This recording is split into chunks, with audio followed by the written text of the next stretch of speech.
Hello दोस्तों। तो स्वागत है आपका अपना चैनल पी स्टडी।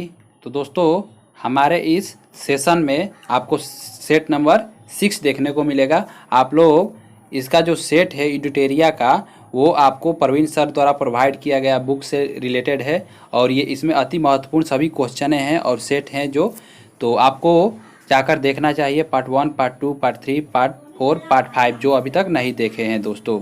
तो ये पार्ट 6 है और ये प्री और मेंस दोनों के लिए अति महत्वपूर्ण है, या बीपीएससी के लिए भी बोलिए तो उसके लिए भी महत्वपूर्ण है। और तो चलिए दोस्तों, ये आपका कटअप इस सेशन का रहेगा 65 रहेगा। 65 प्लस कर रहे हैं आप लोग, तो शानदार, ज़बरदस्त, लाजवाब आपका जो प्री है वो उसमें आप लोग लगभग क्वालिफाई माने जाएंगे। तो चलिए देखते हैं दोस्तों आज का पहला क्वेश्चन। कोविड-19 संक्रमित व्यक्ति की सूचना प्रदान करने वाला ऐप आरोग्य सेतु ऐप किस मंत्रालय द्वारा लॉन्च किया गया था?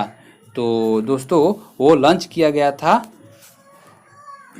जो इसका आंसर होगा दोस्तों, इलेक्ट्रॉनिक्स एवं सूचना प्रौद्योगिकी मंत्रालय।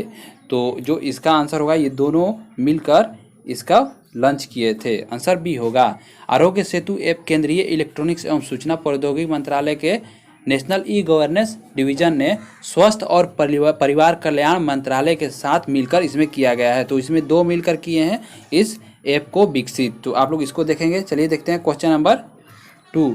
विश्व का कौन सा देश ने पब्लिक ट्रांसपोर्ट सुविधा की पूरी तरह फ्री करने का निर्णय लिया गया है? तो पब्लिक ट्रांसपोर्ट सुविधा को पूरी तरह फ्री करने वाला देश कौन सा हो गया है? आप लोगों से ये है क्वेश्चन। तो वो है लग्जमबर्ग। लग्जमबर्ग ने सड़क यातायात की समस्या को कम करने के उद्देश्य से पब्लिक ट्रांसपोर्ट सुविधा फ्री करने का निर्णय लिया है। तो आंसर जो होगा बी होगा। देखते हैं क्वेश्चन नंबर 3। जनवरी 2020 में किस कंपनी ने 2030 तक कार्बन नेगेटिव होने की घोषणा की है? तो वो घोषणा की है, आपका आंसर सी, माइक्रोसॉफ्ट ने की है। माइक्रोसॉफ्ट अमेरिका की एक कंपनी है, तो वही घोषणा किया था कि 2030 तक वह कार्बन नेगेटिव हो जाएगा। जलवायु परिवर्तन से निपटने के लिए कंपनी ने कहा कि वह अपने सभी कार्बन उत्सर्जन प्रोडक्ट को 2030 तक हम लोग इसको नेगेटिव कर देंगे, यानी बंद कर देंगे। देखते हैं क्वेश्चन नंबर 4। किस भारतीय हवाई अड्डे को देश का पहला सिंगल यूज प्लास्टिक मुक्त हवाई अड्डा घोषित किया गया है? तो जो उसको घोषित किया गया है वह दिल्ली के इंदिरा गांधी अंतर्राष्ट्रीय हवाई अड्डा को सिंगल यूज प्लास्टिक मुक्त घोषित किया गया है। तो चलिए देखते हैं क्वेश्चन नंबर 5। क्वेश्चन नंबर 5 है, भारत का पहला जीवित पाल कला संग्रहालय किस राज्य में स्थापित किया जाएगा? तो किस राज्य में स्थापित किया जाएगा दोस्तों? तो वो कर्नाटक में पहला जीवित पाल संग्रहालय स्थापित किया जाएगा दोस्तों। चलिए देखते हैं क्वेश्चन नंबर 6। यूक्रेन के नए प्रधानमंत्री कौन बने हैं? तो यूक्रेन का पूछा गया है, तो वो है डेनिस शिमगिल। और जो इससे पहले प्रधानमंत्री थे वो है ओलेक्सी होंचेरुक। तो आप लोग इसको भी देख लेंगे। इससे पहले जो थे ओलेक्सी होंचेरुक, और जो अभी है तत्काल वो डेनिस शिमगल। चलिए देखते हैं question number 7। Each for equal theme के साथ कौन सा दिवस मनाया गया? तो आप लोगों को पता होगा कि महिला दिवस मनाया जाता है 8 मार्च को। तो इसका जो थीम था 2020 8 मार्च का, तो ईच फॉर इक्वल, यानी कि सभी के लिए समान था। तो आंसर बी होगा। देखते हैं क्वेश्चन नंबर 8। सर्वोच्च न्यायालय द्वारा नामीबिया से अफ्रीकी चीतों को भारत में पुनर्वास हेतु मंजूरी प्रदान की गई है। तो भारत के किस वन्यजीव अभयारण्य में इन चीतों को रखा जाएगा? तो उसको रखा जाएगा दोस्तों, तो जो इसका आंसर होगा सी, कूनो पालपुर अभयारण्य। आपको बता दें कि जो ये है वो एमपी मध्य प्रदेश में है। तो आप लोग इसको नोट कर सकते हैं कि कूनो पालमपुर अभयारण्य कहाँ है। तो आपको बता दें कि सुप्रीम कोर्ट द्वारा जनवरी 2020 में नामीबिया से अफ्रीका चीतों को भारत में पुनर्वास हेतु मंजूरी प्रदान कर दी गई थी। तो मध्य प्रदेश के कूनो पालमपुर वन्यजीव अभयारण्य में इन चीतों को रखा जाएगा। तो आंसर सी होगा। Question number 9। किस राज्य सरकार ने मिशन शक्ति विभाग की स्थापना की थी? तो मिशन शक्ति स्थापना की स्थापना किसने की थी दोस्तों? की है, यानी कि तत्काल की है दोस्तों। आप लोग देख लेंगे। तो जो वो है वो ओडिशा द्वारा स्थापित किया गया है। ओडिशा देश का पहला राज्य होगा जहां स्वयं सहायता समूह यानी कि SHG के लिए विशेष विभाग की स्थापना की, जिसे मिशन शक्ति नाम दिया गया। क्या दिया गया? मिशन शक्ति नाम दिया गया। चलिए देखते हैं, तो इसका आंसर जो होगा डी होगा। क्वेश्चन नंबर है 10। हाल ही में किस भारतीय बैंक ने iBox नामक self service delivery facility launch की है? तो लॉन्च करने वाला है ICICI बैंक। ठीक है दोस्तों, भारत के निजी क्षेत्र के अग्रणी बैंक है ICICI। तो यही हाल ही में iBox नामक अग्रणी self service delivery facility launch की है। क्वेश्चन नंबर है 11। नाटो शिखर सम्मेलन 2019 के संबंध में निम्नलिखित में से कौन सा कथन असत्य है? तो आप लोग को देखना है असत्य और नहीं। ये देखिएगा, कभी भी एग्जाम में जाइएगा तो जो इसका आंसर होगा दोस्तों, तो देख लेते हैं स्टेटमेंट। दिसंबर 2019 में इसका आयोजन ब्रिटेन में किया गया, तो ये सही है। और इसकी स्थापना 1949 में की गई, तो ये भी सही है दोस्तों। और जो नाटो का मुख्यालय है वो भी ब्रुसेल्स में, सही है। और जो आपका 29वां देश मैसेडोनिया है, तो ये गलत है। तो आंसर जो हो गया डी होगा दोस्तों। देखते हैं क्वेश्चन नंबर 12। BCCI ने किससे राष्ट्रीय चयन समिति का अध्यक्ष नियुक्त किया है? तो अध्यक्ष जो नियुक्त किया है वो है सुनील जोशी। तो चयन समिति के अध्यक्ष के रूप में सुनील जोशी को नियुक्त किया गया है। और जो BCCI के अध्यक्ष है वो सौरभ गांगुली हैं दोस्तों। देखते हैं question number 13। World line India द्वारा जारी डिजिटल लेन देन में कौन सा राज्य शीर्ष स्थान पर रहा? तो शीर्ष स्थान पर जो रहने वाला राज्य है वो महाराष्ट्र है, वर्ल्ड लाइन इंडिया के अनुसार। ठीक है। और 2 पर जो है वो आपका बेंगलुरु होगा, यानी कि कर्नाटक होगा दोस्तों। ठीक है, 2 पर कर्नाटक। 2 भी पूछा जा सकता है आप लोगों से। चलिए देखते हैं क्वेश्चन नंबर 14। अंतर्राष्ट्रीय योग महोत्सव का आयोजन कहाँ किया गया? तो इस बार जो योग महोत्सव का आयोजन किया गया था वो ऋषिकेश उत्तराखंड में किया गया था। और जो इसके उद्घाटनकर्ता जो थे वो योगी जी थे, योगी आदित्यनाथ जी थे, यानी कि यूपी के मुख्यमंत्री हैं। तो ये जो शुरुआत किया गया था 1 मार्च से आपको 7 मार्च 2020, ठीक है दोस्तों, के मध्य आयोजित किया गया था। विश्व वन्य जीव दिवस कब मनाया जाता है? तो वन्य जीव दिवस जो मनाया जाता है दोस्तों वो 3 मार्च को मनाया जाता है। और इसे जो मनाने का निर्णय लिया गया था वो 2013 से लिया गया था। ठीक है, देखते हैं क्वेश्चन नंबर 16। किस राज्य ने जाति आधारित जनगणना के लिए प्रस्ताव को पारित किया? तो जाति आधारित जनगणना आप लोगों को पूरे देश में पता होगा कि 1931 में पहली बार हुई थी। और जो इसको अभी तत्कालिक रूप से मान्यता दी गई थी वो बिहार में दिया गया है दोस्तों। इसका प्रस्ताव पारित हुआ है। चलिए देखते हैं क्वेश्चन नंबर 17 स्टेटमेंट है, आप देखेंगे। जनवरी 2020 में आंध्र प्रदेश ने अपने राज्य के लिए 3 राजधानियां की स्थापना को मंजूरी दे दी है। निम्नलिखित में कौन सा कथन इस संबंध में सत्य है? तो जो सत्य के बारे में आपसे बात किया गया है दोस्तों, तो जो सत्य है वो आपको इसकी न्यायिक राजधानी अमरावती सही है, इसकी कार्यकारी राजधानी विशाखापट्टनम ये गलत है, और जबकि आपको इसकी विधायी राजधानी है कुर्नूल। जो आंसर होगा सी होगा दोस्तों। ठीक है, आप देख लेंगे इसको। चलिए देखते हैं क्वेश्चन नंबर 18। हेलिना रक्षा उपकरण को किस देश ने विकसित किया है? तो हेलिना जो विकसित किया है वो भारत द्वारा विकसित किया गया है। और ये हेलिना एम टैंक रोधी मिसाइल है। ठीक है, एम टैंक रोधी मिसाइल है दोस्तों। ठीक है, आप लोग इसको देख लेंगे। चेक गणराज्य की मुद्रा क्या है? चेक गणराज्य की मुद्रा आप लोगों से पूछा गया है तो कोरोना है। तो आंसर जो होगा ए होगा। कोरोना जो है वो चेक गणराज्य की राजधानी है। और इसकी चेक गणराज्य की जो मुद्रा है वो कोरोना है, जबकि इसकी राजधानी जो है वो प्राग है। ठीक है, क्वेश्चन नंबर 20। ट्रेनों को निजी क्षेत्रों में देने हेतु किस समिति का गठन किया गया है? तो जो समिति का गठन किया गया है वो आप लोग देखे होंगे कि रेलवे का प्राइवेटाइजेशन हो रहा है, तो जिसके वजह से इसके समिति का गठन अमिताभ कांत के अध्यक्षता में हो रही है। तो चलिए देखते हैं क्वेश्चन नंबर 21। 13 से 16 जनवरी के मध्य विश्व भविष्य ऊर्जा शिखर सम्मेलन 2020 का आयोजन कहाँ किया गया था? कहाँ किया गया है दोस्तों? तो वो अबू धाबी में अबू धाबी में किया गया है, यानी कि यूएई में किया गया है। विश्व भविष्य ऊर्जा शिखर सम्मेलन 2020 का आयोजन अबू धाबी में किया गया है और इस सम्मेलन का मुख्य विषय जो था rethinking global consumption production and investment होगा। तो आप लोग इस हमारे वक्तव्य को सुनेंगे अच्छे तरीके से, और ना हो तो आप लिख भी सकते हैं। चलिए देखते हैं 22 वैश्विक प्रतिभा प्रतिस्पर्धा सूचकांक 2020 में भारत का स्थान कौन है। तो जो भारत का स्थान है 72 है, ठीक है दोस्तों, और जो पहले स्थान पर है वो नॉर्वे है, ठीक है, नॉर्वे है। 23 हाल ही में किस राज्य सरकार ने प्रदूषण को कम करने के उद्देश्य से प्रति माह नो व्हीकल डे मनाने का निर्णय लिया है। तो वो निर्णय लिया है राजस्थान द्वारा सड़क सुरक्षा एवं सार्वजनिक परिवहन सेवा को बढ़ावा देने के साथ ही वाहनों से होने वाले वायु प्रदूषण को रोकथाम के लिए राजस्थान के परिवहन विभाग ने एक अच्छी पहल की है। विभाग के सभी अधिकारियों एवं कर्मचारियों के लिए माह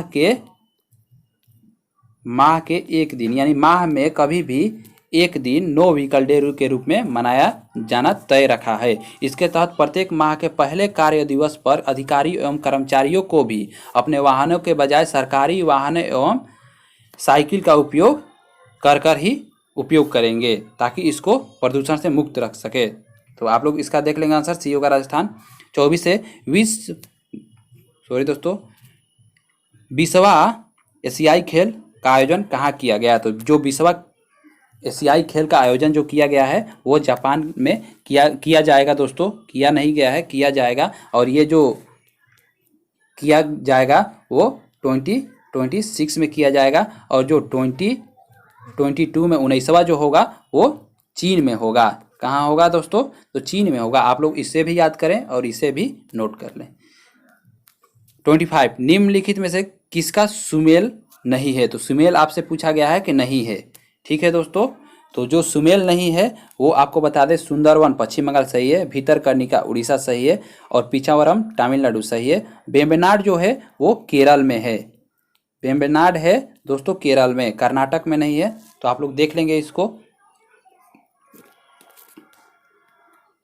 क्वेश्चन नंबर 26 किस बंदरगाह को कॉफी बंदरगाह का नाम से जाना जाता है। तो आप लोग को कॉफी बंदरगाह के रूप में सेंटोस को देखे होंगे, जबकि जो ब्राज़ील में सबसे अधिक आपको देखने को मिलेगा कहवा, तो उसके जो बागान को कहा जाता है उसे फेजेंडा कहा जाता है, कहवा के बाग को। और साओ पाउल जो है वो वहाँ की एक बड़ी मंडी है, यानी विश्व की सबसे बड़ी मंडी जो होगी कहवा की वो साओ पाउलो है, ठीक है दोस्तों। तो आप लोग इसको देख लेंगे। और ब्राज़ील जो है वो सबसे बड़ा निर्यातक देश है दोस्तों चाय कॉफ़ी के लिए। 27 विश्व वानिकी दिवस कब मनाया जाता है। तो वानिकी दिवस जो मनाया जाता है दोस्तों वो है 21 मार्च को वानिकी दिवस मनाया जाता है, जबकि आपको बता दें कि 3 मार्च को वन्य जीव दिवस मनाया जाता है। आप लोग इसको भी गौर करेंगे। देखते हैं 5 जून को पर्यावरण दिवस मनाया जाता है, ये भी देख लें। 28 राष्ट्रीय पोषण संस्थान कहाँ है। तो पोषण संस्थान जो है वो हैदराबाद में है। और चलिए देखते हैं, जो हैदराबाद में है वो पोषण संस्थान है, जबकि वन अनुसंधान संस्थान देहरादून में है। और दोस्तों आयुर्वेद संस्थान वो आयुर्विज्ञान संस्थान जो है नई दिल्ली में है। और पुरातात्विक सर्वेक्षण विभाग जो है कोलकाता में है। आप लोग इसको भी देख लेंगे। क्वेश्चन नंबर है 29 आप लोग सुमेलित करना है इसको, तो आप लोग सुमेलित कीजिए दोस्तों। तो आप लोग को पता होगा कि गोल्डन चावल जो है, जो ओजोन परत है वो ट्रोपोस्फीयर में नहीं पाया जाता है। तो आंसर यहाँ पर गलत मिल गया, जबकि स्ट्रेटोस्फीयर में ओजोन की परत पाई जाती है। यह पराबैंगनी किरण को अवशोषित करती है ओजोन परत। और जो आपको इसका आंसर है रेनेटिंग, तो पनीर में पाया जाता है, सही है। जैव प्रौद्योगिकी ये होगा प्लासिमिड्स, ये भी सही है। और गोल्डन चावल, तो इसको विटामिन ए के रूप में गोल्डन चावल रहता है दोस्तों। क्वेश्चन नंबर है 30 पशुओं को दिए जाने वाला कौन सा दर्द निवारक भारत में गीधों के लगभग विलुप्त होने के लिए उत्तरदायी है। तो डाइक्लोफिनेक, तो आंसर जो होगा वो डी होगा। डाइक्लोफिनेक प्रायः पशुओं को दर्द निवारक के रूप में दिया जाता है। जब पशुओं की मृत्यु हो जाती है तो गीध इन्हें अपना भोजन बनाते हैं, अतः डाइक्लोफिनेक के कारण गीध विलुप्त हो रहे हैं, यानी कि उनकी मृत्यु हो रही है। देखते हैं क्वेश्चन नंबर 31, हिमालयी पर्वत श्रृंखला किसका उदाहरण है? तो आप लोगों को पता होगा कि हिमालय जो पर्वत है वो वलित पर्वत का उदाहरण है। तो आपको बता दें कि ये संपीड़न की शक्तियों द्वारा निर्मित हुई है और इसे मुर्दार पर्वत भी बोलते हैं। क्या बोलते हैं? मुर्दार पर्वत भी बोला जाता है। और इसके अन्य भी उदाहरण हैं। आप लोगों को आल्प्स देखने को मिला होगा जो इसी का उदाहरण है, प्लस में और यूराल भी देखने को मिला होगा, तो आप लोग देख लेंगे। चलिए देखते हैं क्वेश्चन नंबर 32, डेविस जल संधि किसे जोड़ती है? तो डेविस जो जल संधि है तो वो जोड़ने वाली है बेफिन की खाड़ी और लेब्राडोर को। ठीक है दोस्तों।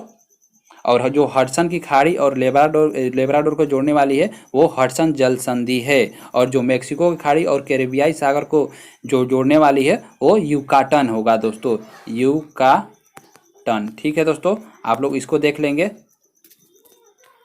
क्वेश्चन नंबर 33, किस आंदोलन के दौरान ऑपरेशन जीरो आवर चलाया गया था?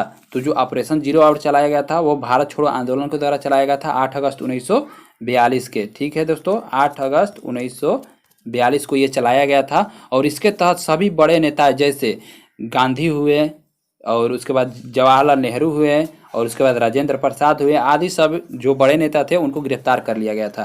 क्वेश्चन नंबर है 34, किस व्यक्ति ने रोलेट एक्ट को जानबूझकर की गई हत्या कहकर संबोधित किया था? तो वो थे C.F. एंड्रूज द्वारा। ये जलियांवाला बाग हत्याकांड के लिए अंग्रेजों को दोषी ठहराया और इन्हें जानबूझकर की गई हत्या कहकर संबोधित किया था।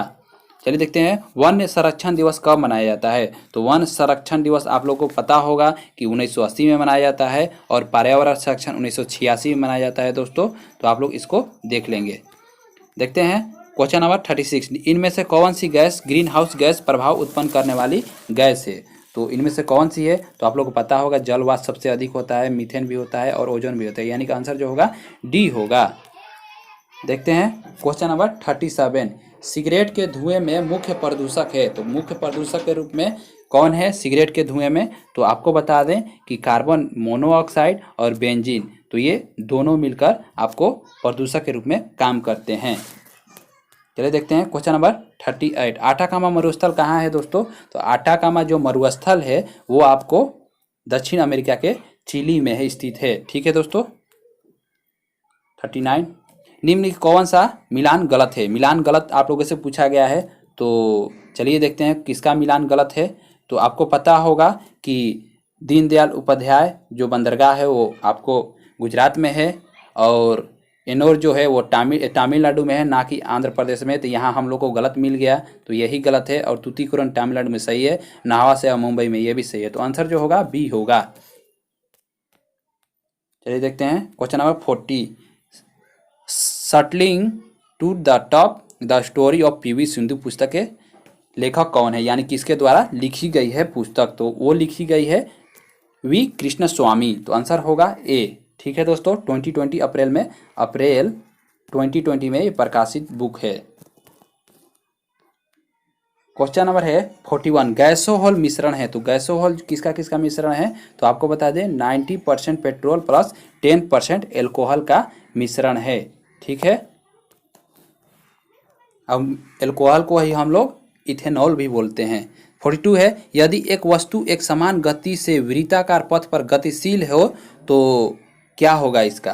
तो जो इसका होगा वो आंसर जो होगा सी, इसका वेग परिवर्तित होता रहता है जबकि गति नहीं परिवर्तित होगा। आप लोगों को इसी स्टेटमेंट में दिया गया है, एक समान वृत्तीय गति से गतिशील वस्तु की गति अपरिवर्तित रहती है लेकिन इसकी दिशा लगातार बदलती रहती है, इसीलिए वस्तु के वेग में परिवर्तन होता रहता है।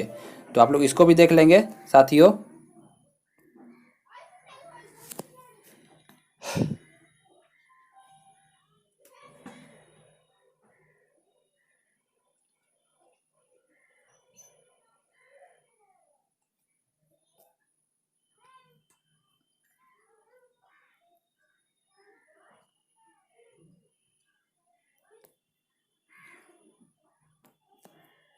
तो चलिए देखते हैं क्वेश्चन नंबर 43 स्टेटमेंट के तौर पर दिया गया है, सुमेलित करना है कौन सही है कौन गलत है 43।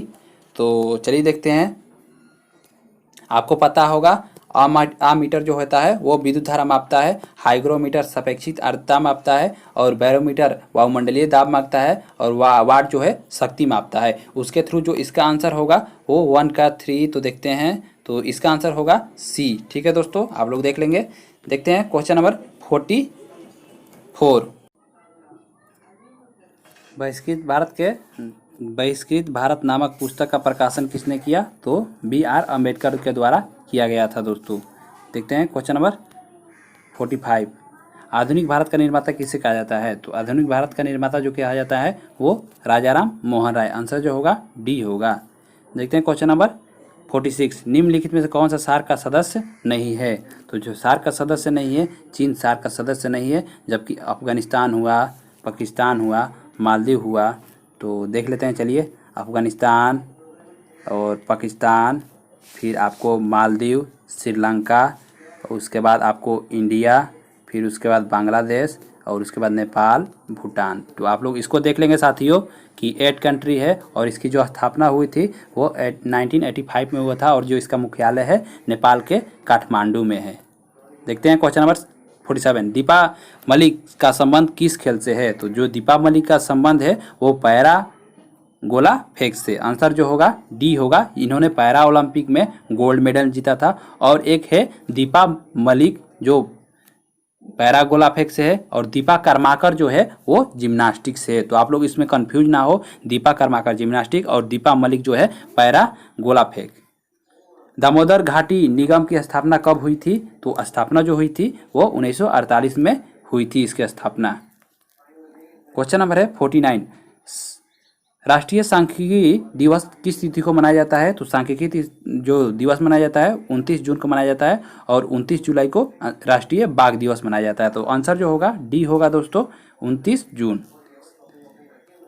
क्वेश्चन नंबर है 50। ड्यूस डबल फॉल्ट जैसे शब्द का संबंध किस खेल से है? तो इसका जो संबंध है वो लॉन टेनिस से है। ड्यूस डबल फॉल्ट जो शब्द है वो लॉन टेनिस से संबंधित है। देखते हैं क्वेश्चन नंबर 51 है, निम्न जो प्राक्कलन समिति के संबंध में कौन सा सही है उस पर विचार करें। तो बता दें दोस्तों कि प्राक्कलन समिति में टोटल होते हैं, आपको ये गलत है, ठीक है। और जो इसके सदस्य 15 सदस्य लोकसभा और 10 सदस्य आपको राज्यसभा से होते हैं। तो आपको बता दें दोस्तों कि ये भी गलत है, और इसका कार्यकाल 3 वर्ष का होता है, ये भी गलत है। और जो इसका आंसर होने वाला है दोस्तों, तो वो होगा कोई भी मंत्री समिति का सदस्य नहीं हो सकता है। तो ये सही है। और चलिए इसके बारे में हम आपको बता दें कि पहले जो था, जो इसकी स्थापना हुई थी, तो उसमें 25 सदस्य थे, और 1956 में इसमें टोटल जो सदस्य बढ़कर 30 हो गए, और 30 जो हैं वो लोकसभा के सदस्य होते हैं, ठीक है दोस्तों। और इसमें राज्यसभा की कोई भी प्रतिनिधि नहीं होते हैं दोस्तों। और जो समिति का कार्यकाल होता है वो 1 वर्ष के लिए होता है दोस्तों। आप लोग देख लेंगे 1 वर्ष, और कोई मंत्री समिति इसका सदस्य नहीं हो सकता है। तो जो आंसर था उसका केवल डी होगा। राज्यपालों के सम्मेलन की अध्यक्षता कौन करता है? तो राज्यपालों की जो सम्मेलन की अध्यक्षता करता है वह राष्ट्रपति के द्वारा किया जाता है। और जो मुख्यमंत्रियों की जो अध्यक्षता करते हैं सम्मेलन का, तो प्रधानमंत्री करते हैं दोस्तों। तो चलिए आप लोग इसको देख लेंगे। और जो आपको बता दें दोस्तों कि मुख्य सचिव होते हैं, तो उनकी जो सम्मेलन की अध्यक्षता करते हैं वो कैबिनेट सचिव करते हैं। देखते हैं क्वेश्चन नंबर 53 स्टेटमेंट है, तो आप लोग उसको सिमुलेट करना है। तो चलिए देखते हैं। भाग 5 है जो, यानी कि भाग 5 संघ सरकार सही है। और जो 10 है दोस्तों वो है अनुसूचित और जनजाति क्षेत्र। और 15 है जो वो निर्वाचन से संबंधित है। और आपका भाग 20 है जो संविधान संशोधन से संबंधित है। तो जो इसको मिलान के तहत आंसर जो सही होगा वो ए होगा। तो आप लोग देख लेंगे साथियों, एक बार अच्छे से तरीके से देख लें इसको। नहीं, ए नहीं होगा। 53 का जो सुमेलित किए हम, तो भाग 5 संघ से है, और 10 जो है वो अनुसूचित जाति और जनजाति से है, 15 निर्वाचन से है, और जो भाग 20 है वो संविधान संशोधन 368 आर्टिकल से किससे संबंधित है। तो इसका जो आंसर होगा दोस्तों वो बी होगा। देखते हैं आयरलैंड के संविधान से भारतीय संविधान में क्या लिया गया है। तो आयरलैंड के संविधान से आपको बता दें कि राज्य के नीति निर्देशक तत्व लिया गया है, राष्ट्रपति के निर्वाचन पद्धति लिया गया है और राज्यसभा के लिए सदस्यों का नामांकन। तो आंसर जो होगा डी होगा। चलिए देखते हैं क्वेश्चन नंबर 55। निम्नलिखित में कौन सा अनुच्छेद उच्च न्यायालय को अभिलेख न्यायालय का दर्जा दिया जाता है। तो वो दिया जाता है दोस्तों 215 के तहत। और आपको बता दें कि जो सुप्रीम कोर्ट होते हैं तो उसके लिए अभिलेख न्यायालय जो है वो 129 के तहत दिया गया है अनुच्छेद, यानी कि आर्टिकल 129 के तहत सुप्रीम कोर्ट में अभिलेख। देखते हैं 56। भारत की राजभाषा निम्न में से कौन कौन है। तो आपको बता दें कि देवनागरी लिपि में हिंदी जो है वही हमारे भारत की राजभाषा के रूप में वर्णित है। देखते हैं 57। भारत का संविधान किस प्रकार का है। तो भारत का संविधान साधारणतः एकात्मक और विशेषतः संघात्मक होगा। तो आंसर जो होगा सी होगा। Question number 58। भारत का संविधान कहता है कि अवशिष्ट अधिकार किसके पास रहेंगे। तो अवशिष्ट जो अधिकार रहेंगे वो संघ के संसद के पास रहेंगे। अवशिष्ट जो अधिकार होते हैं, आर्टिकल जो होते हैं वो 298 यानी कि 298 के तहत संघ के पास अवशिष्ट शक्तियाँ रहती है और इसे किसी भी सूची में नहीं रखा जाता है, ना तो संघ सूची में, ना तो राज्य सूची में और ना ही समवर्ती सूची में। ठीक है। क्वेश्चन नंबर है 59। किस प्रस्ताव को पारित किए जाने पर मंत्रिपरिषद को इस्तीफा देना पड़ता है। तो आप लोगों को पता होगा कि जब अविश्वास प्रस्ताव पारित होता है तो मंत्रिपरिषद को इस्तीफा देना पड़ता है। तो आप लोग इसको देख लेंगे, अविश्वास प्रस्ताव। क्वेश्चन नंबर है 60। लोक लेखा समिति से संबंधित तथ्यों को आप सही कौन से है इसमें चुन सकते हैं। तो जो इसमें कुल सदस्य है वो 1 है, ये तो सही है, ये भी सही है, बहुत बढ़िया। और आपको जो 15 राज्यसभा के हैं तो ये गलत है, 15 राज्यसभा के नहीं होते हैं, 15 जो होते हैं वो लोकसभा के होते हैं। ठीक है, तो ये गलत हमको मिल गया। और उसके बाद इस समिति के सदस्यों को प्रतिवर्ष अनुपातिक प्रतिनिधित्व के आधार पर चयन किया जाता है। तो ये भी सही है। तो जो इसका आंसर होने वाला है वो 1 और 3। तो आप लोग देख लेंगे अच्छे तरीके से। चलिए देखते हैं क्वेश्चन नंबर 61। क्वेश्चन नंबर 61 है भारतीय संविधान की 6वीं अनुसूची में जनजातीय क्षेत्र के प्रशासन के प्रावधान है। निम्नलिखित में से कौन सा राज्य इस अनुसूची के अंतर्गत नहीं आता है। तो जो नहीं आता है आपको बता दें कि मणिपुर नहीं आता है। और अनुसूची 6 के तहत जो आने वाला है तो आप लोग को बता दें कि आप लोग शॉर्ट में याद कर सकते हैं, याद करना हो तो AM और TM यानी कि असम, मेघालय, त्रिपुरा और मिजोरम जो ये है तो इसके तहत ये आते हैं दोस्तों। और जो अनुच्छेद है वो 244 के 2 और 275 के 1 के तहत ये आते हैं। आप लोग इसको भी देख लेंगे। देखते हैं क्वेश्चन नंबर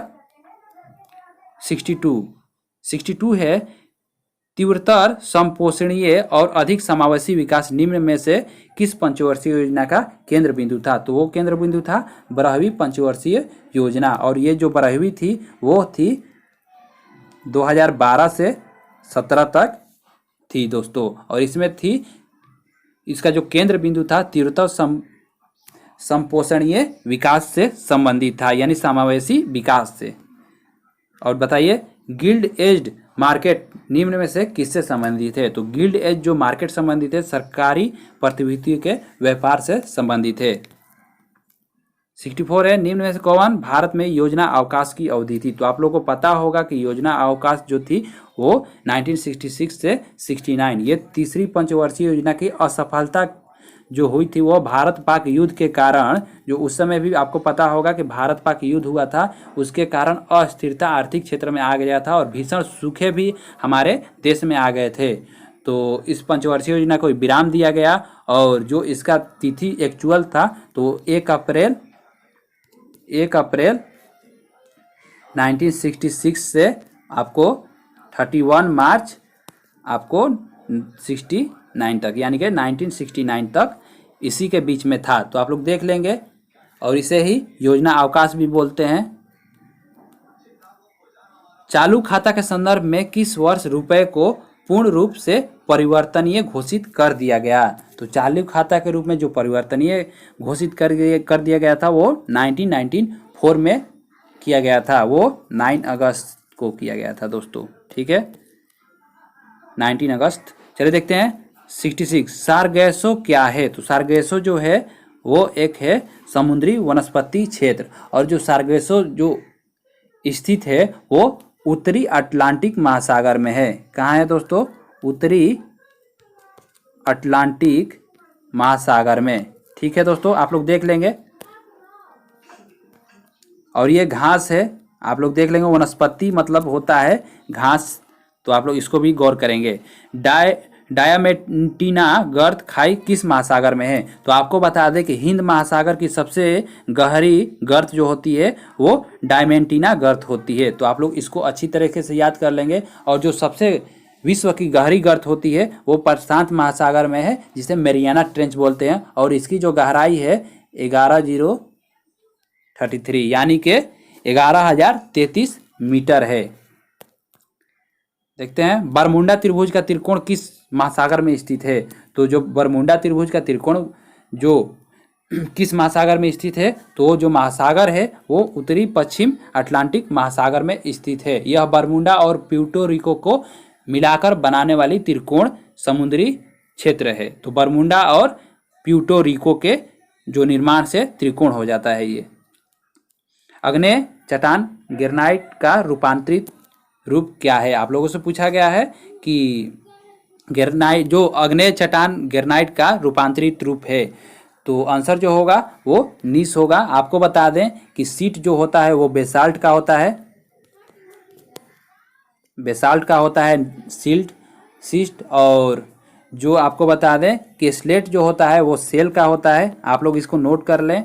और संगमरमर जो है वो चूना पत्थर का होता है। ठीक है दोस्तों, चूना पत्थर, तो आप लोग इसको देख लेंगे। क्वेश्चन नंबर 17, जीना विभाजन चाहते हैं या नहीं? अब हम स्वयं विभाजन चाहते हैं, ये किसने कहा था दोस्तों? तो वो थे सरदार वल्लभ भाई पटेल। आंसर जो होगा डी होगा। और इन्होंने मुस्लिम लीग द्वारा पैदा की गई परेशानियों के कारण ही इन्होंने ये वक्तव्य बोला था। देखते हैं अंतरिम सरकार में मुस्लिम लीग के कितने प्रतिनिधित्व शामिल थे? तो जो शामिल थे वो थे 5 प्रतिनिधित्व शामिल थे। और जो 13 अक्टूबर 1946 के प्रस्ताव द्वारा मुस्लिम लीग 5 प्रतिनिधित्व अंतरिम सरकार में शामिल थे दोस्तों, आप देख लेंगे। क्वेश्चन है 72, the native state of India पुस्तक के लेखक कौन है?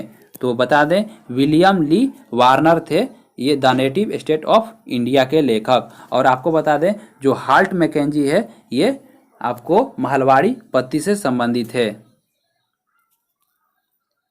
क्वेश्चन नंबर 73, अनवर ए सुहाइली किसका फारसी अनुवाद है? तो जो फारसी अनुवाद है आप लोगों पर पंचतंत्र संस्कृत की एक ग्रंथ है जिसको ये फारसी अनुवाद किए थे अबुल फजल के द्वारा, और ये है अनवर ए सुहाइली। ठीक है, तो जो इसका अनुवाद किए थे फारसी में वो किए थे अबुल फजल अकबर के दरबारी थे।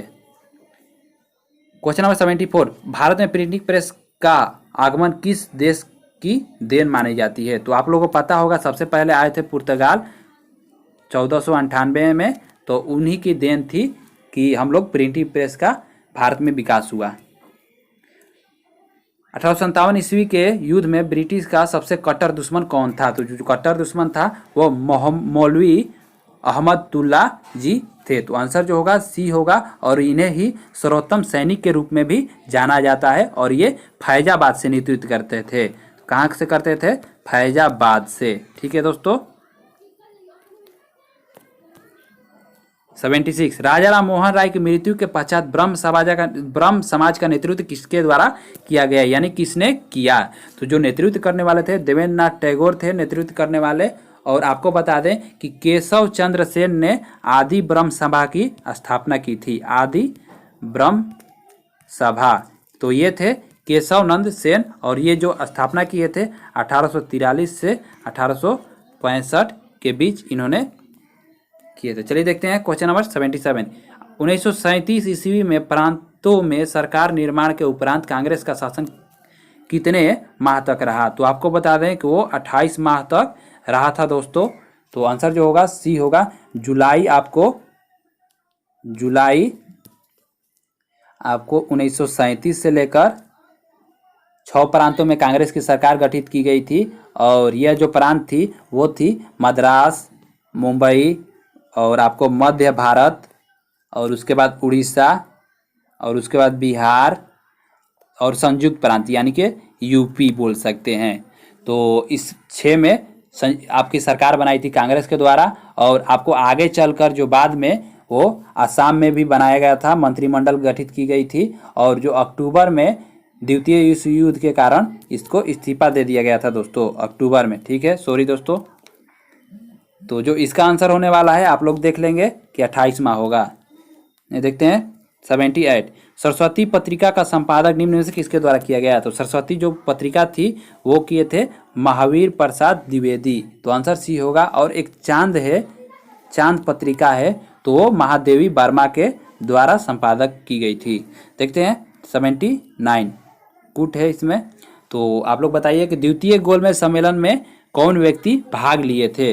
तो जो महात्मा गांधी द्वितीय जो सम्मेलन हुए थे गोलमेज, उसमें प्रतिनिधित्व के कांग्रेस का प्रतिनिधित्व इन्हीं के द्वारा किया गया था। और सरोजिनी नायडू व्यक्तिगत रूप से गई थी, और मदन मोहन मालवीय जी भी गए थे, और मौलाना अब्दुल कलाम नहीं गए थे। इस थ्रू आपका जो आंसर होने वाला है वो होगा डी। ठीक है दोस्तों। मैकडोनाल्ड आयोग किससे संबंधित है? तो जो मैकडोनाल्ड आयोग है वो काल से संबंधित है। 1900 में गठित मैकडोनाल्ड आयोग गठित किया गया था, और ये करजन के समय गठित किया गया था दोस्तों।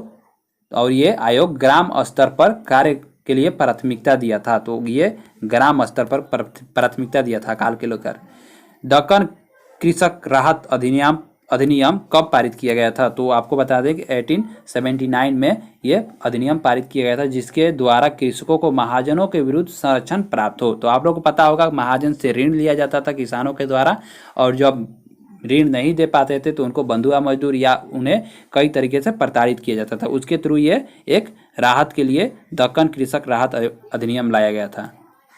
क्वेश्चन नंबर है 82। भक्ति आंदोलन को दक्षिण से उत्तर लाने का श्रेय किसे जाता है?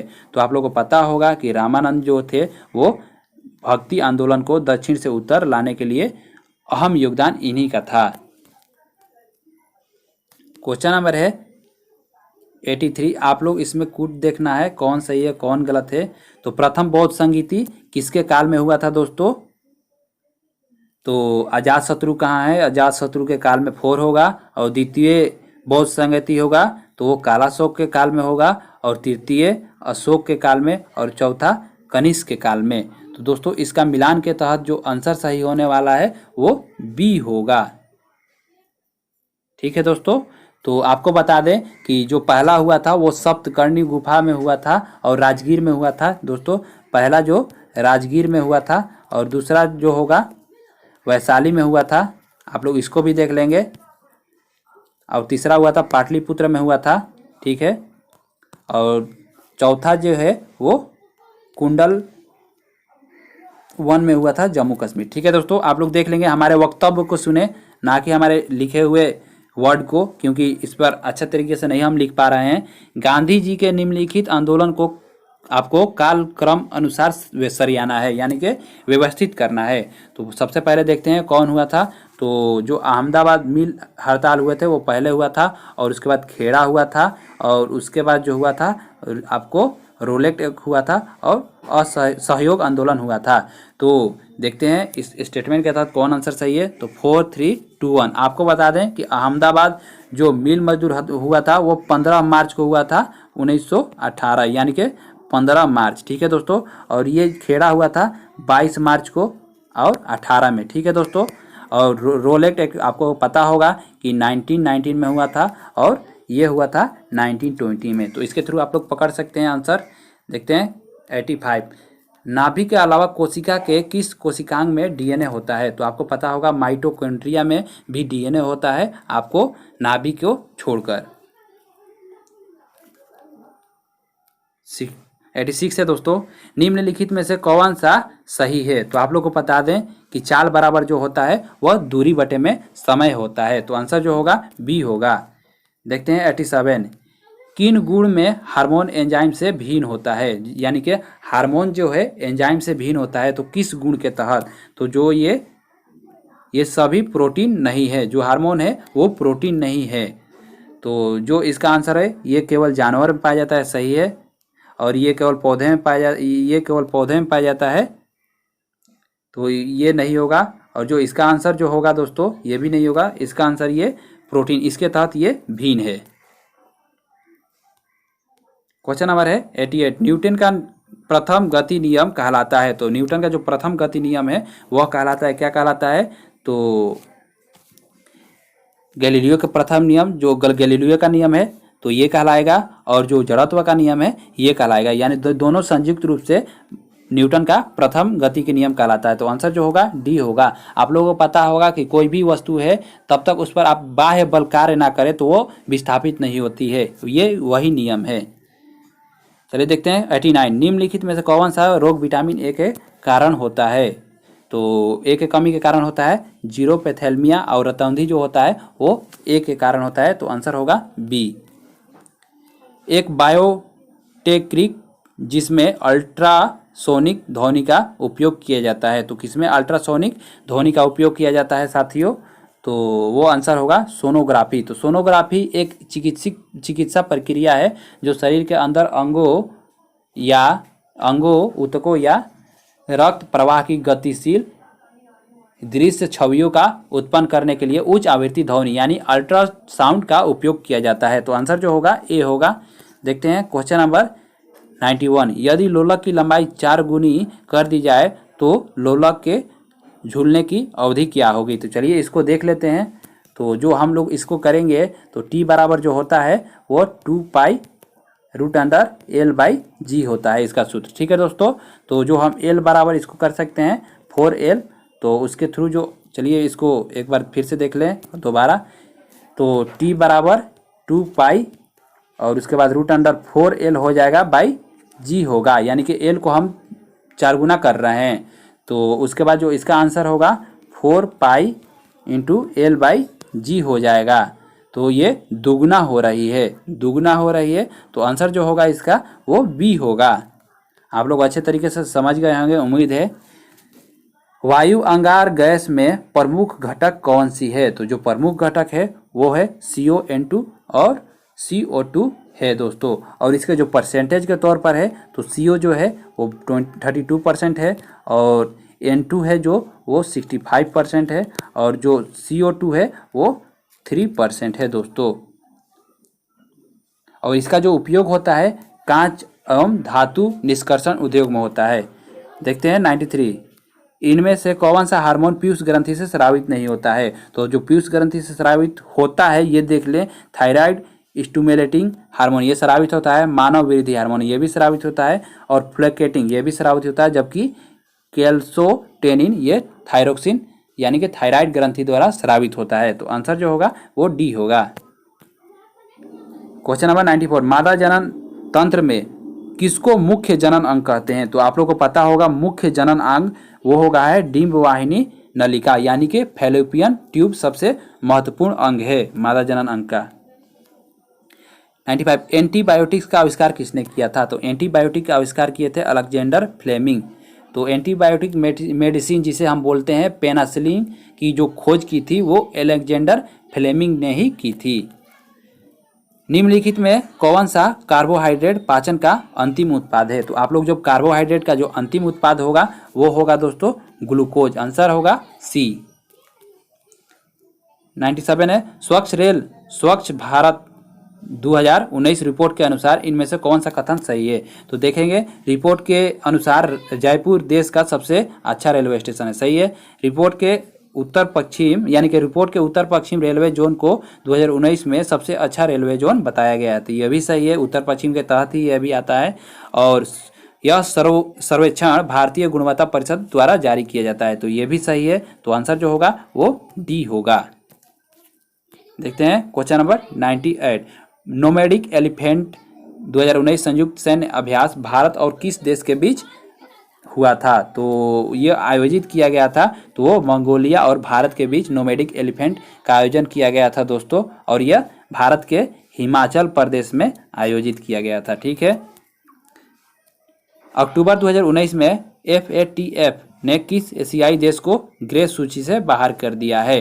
तो FATF का जो फुल फॉर्म होगा फाइनेंशियल एक्शन टास्क फोर्स, और ये गठित हुआ था 1989 में पेरिस G7 के द्वारा, यानी G7 सदस्यों के द्वारा ही गठित किया गया था 1989 में। तो जो इसका आंसर होगा, श्रीलंका को ग्रे लिस्ट से बाहर कर दिया गया है, जबकि पाकिस्तान को जो है अभी भी ग्रे लिस्ट में शामिल किया गया है। तो चलिए देखते हैं लास्ट क्वेश्चन। सितंबर 2019 में किस शहर में साइबर अपराध जांच पर पहली राष्ट्रीय सम्मेलन आयोजित किया गया? तो जो आयोजित किया गया वो दिल्ली के द्वारा दिल्ली में आयोजित किया गया था। तो साइबर अपराध जांच और साइबर फोरेंसिक पर पहला जो राष्ट्रीय सम्मेलन है 4 और 5 सितंबर को आयोजित किया गया था 2019 में दिल्ली में दोस्तों। ठीक है। तो इसका जो मुख्यालय है, तो केंद्रीय जांच ब्यूरो का जो मुख्यालय CBI का मुख्यालय आयोजित किया गया था। तो दिल्ली में जो बता दें कि CBI का जो मुख्यालय है उसी में ये आयोजित किया गया था। तो दोस्तों कैसा लगा आप लोगों का ये सेशन? आप लोगों को ऐसे ही प्रोवाइड किया जाएगा, और कल हमारा सेट 7 आएगा, तो आप लोग ऐसे ही देखें और अपना स्कोर को आगे ले जाएं। तो दोस्तों और लाइक शेयर सब्सक्राइब कर दें हमारे चैनल को। तो थैंक यू दोस्तों, जय हिंद।